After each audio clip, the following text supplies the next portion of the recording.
டிகேக்கு வந்து பெரிய வாழ்த்துக்கள் அண்ட் நன்றி. டிகே சாங்கு செம்ம, ரொம்ப நல்லா இருக்கு. அந்த ரெயின் சாங்கும் சரி, அப்புறம் அந்த கல்யாண சாங்கும் சரி, அதில் நடித்தது எனக்கு இன்னும் சந்தோஷம்.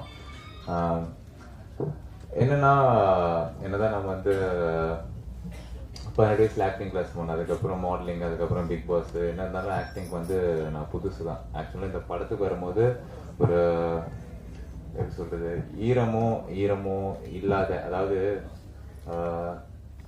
ஒரு பதமாக இருக்கும்ல, அந்த மாதிரி ஒரு களிமண்ணாக தான் வந்தேன். ஏன் நான் களிமண்ணுன்னு சொல்கிறேன்னா, அந்த களிமண்ணாக இருக்கும்போது அதுக்கு வந்து எந்த ஒரு வேல்யூவும் இல்லை. ஆனால் அதை வந்து அழகாக ஒரு பொம்மையாக்கி இல்லைன்னா ஒரு பானையாக்கி அப்படி வந்து சேல் பண்ணாங்கன்னா அதை வாங்கிறதுக்கு வந்து ஆள் இருப்பாங்க.